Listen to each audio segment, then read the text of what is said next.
Good morning to all.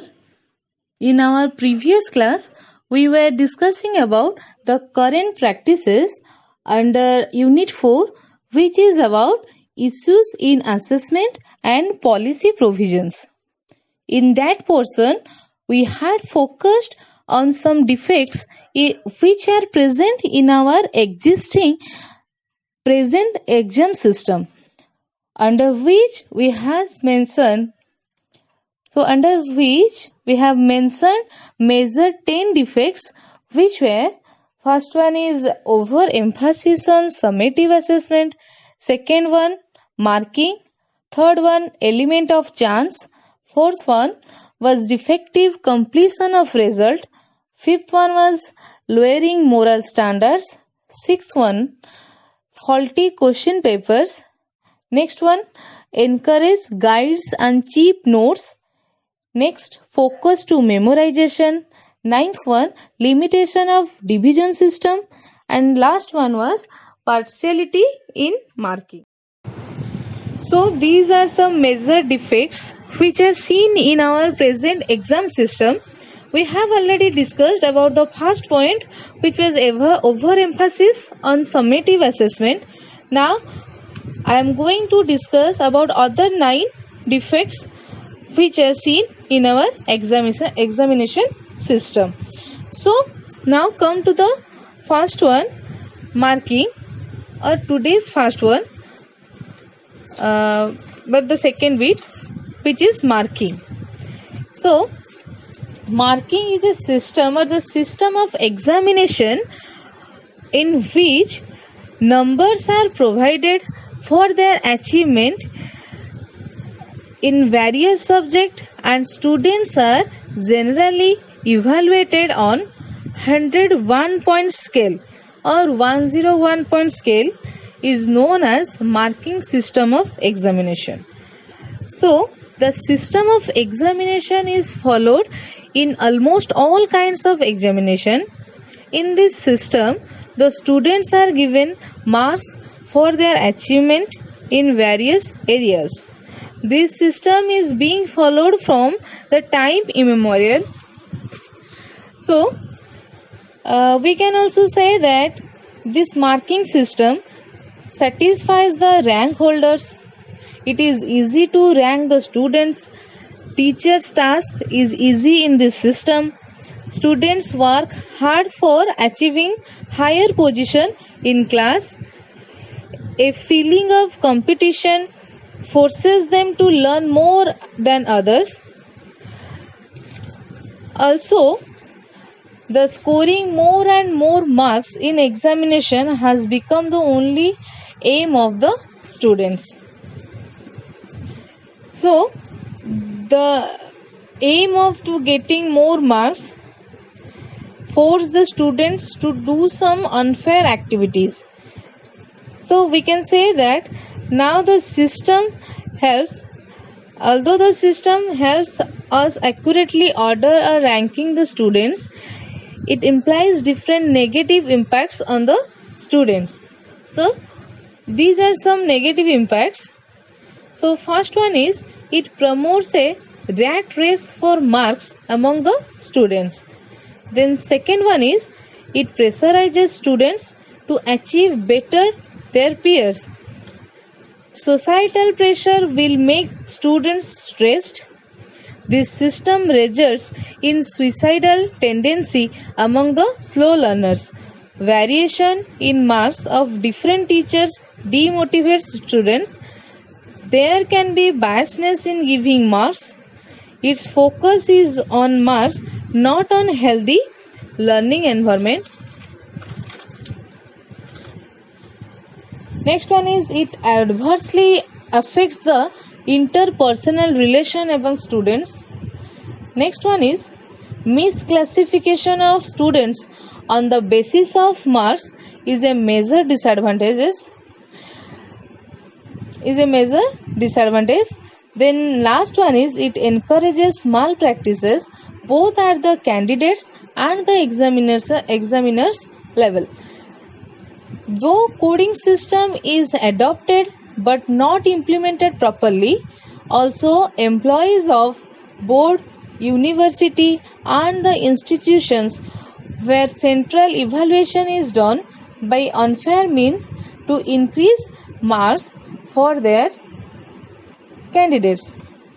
So, in marking system, I have mentioned a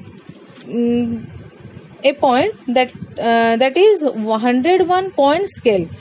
Here marking system is done on the base of 101 point scale. So what is 101 point scale?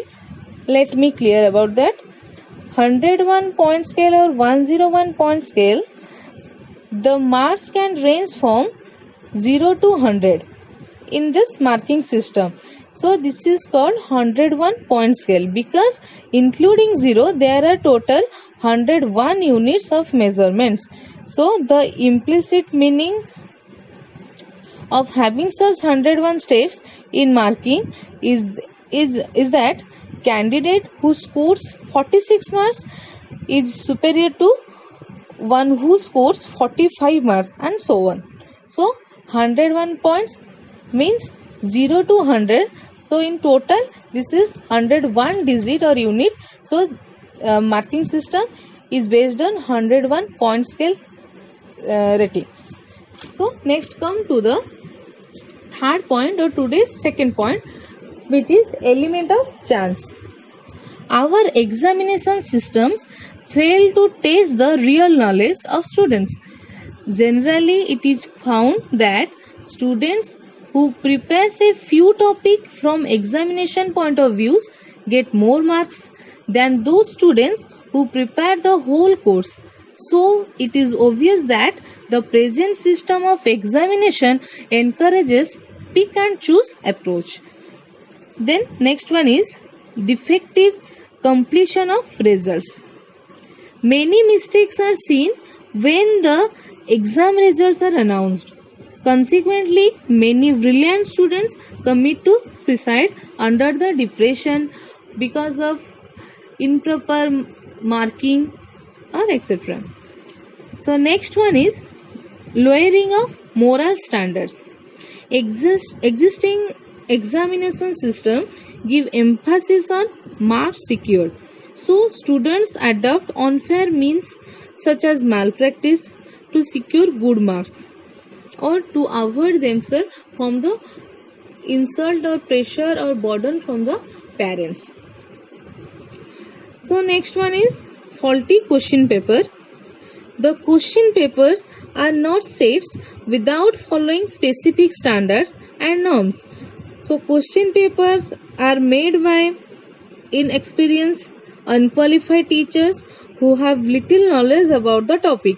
Many times the questions are stated in a vague language. As a result, this creates a confusion among the students and students' mind to answer.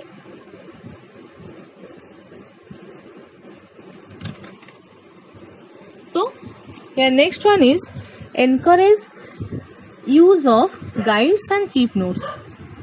So here examinations encourage the use of guides and cheap notes books available in the market. These guides are prepared from examination point of view, so the students are bound to follow these guides without preparing their test books just to get more marks in the class or in the examinations. Then eighth. So now come to the 8th bit or today's 7th bit, focus memorization. The present examination system forces students to memorize. So they constantly live under mental tension because of examination fear. This mental tension continues till the results are announced. So now come to the next point or 9th bit or today's 8th bit, which is limitation of division system. So the division system creates a superiority complex to the first divisioners and inferiority complex in the third divisioners. So the students adopt the untruthfulness way to get first division. or they feel inferior or also become demotivated. So next come to the last one, which is partiality in marking. Examiners partiality marking and biasness leads to the decrease the quality of exam. Also it demotivates the student. Also it creates some negative impact on the education system also. So today's discussion is this much. In our next class we will discuss about the next part of unit 4 first bit, which is competitive examinations and its adverse effect on learners and education system and society. How it is conducted and what is the positive and negative sides of competitive examinations, that means its adverse effects on learners, education system and society. That means what is the negative impact of the competitive examinations on the learners and the education system and society. Thank you.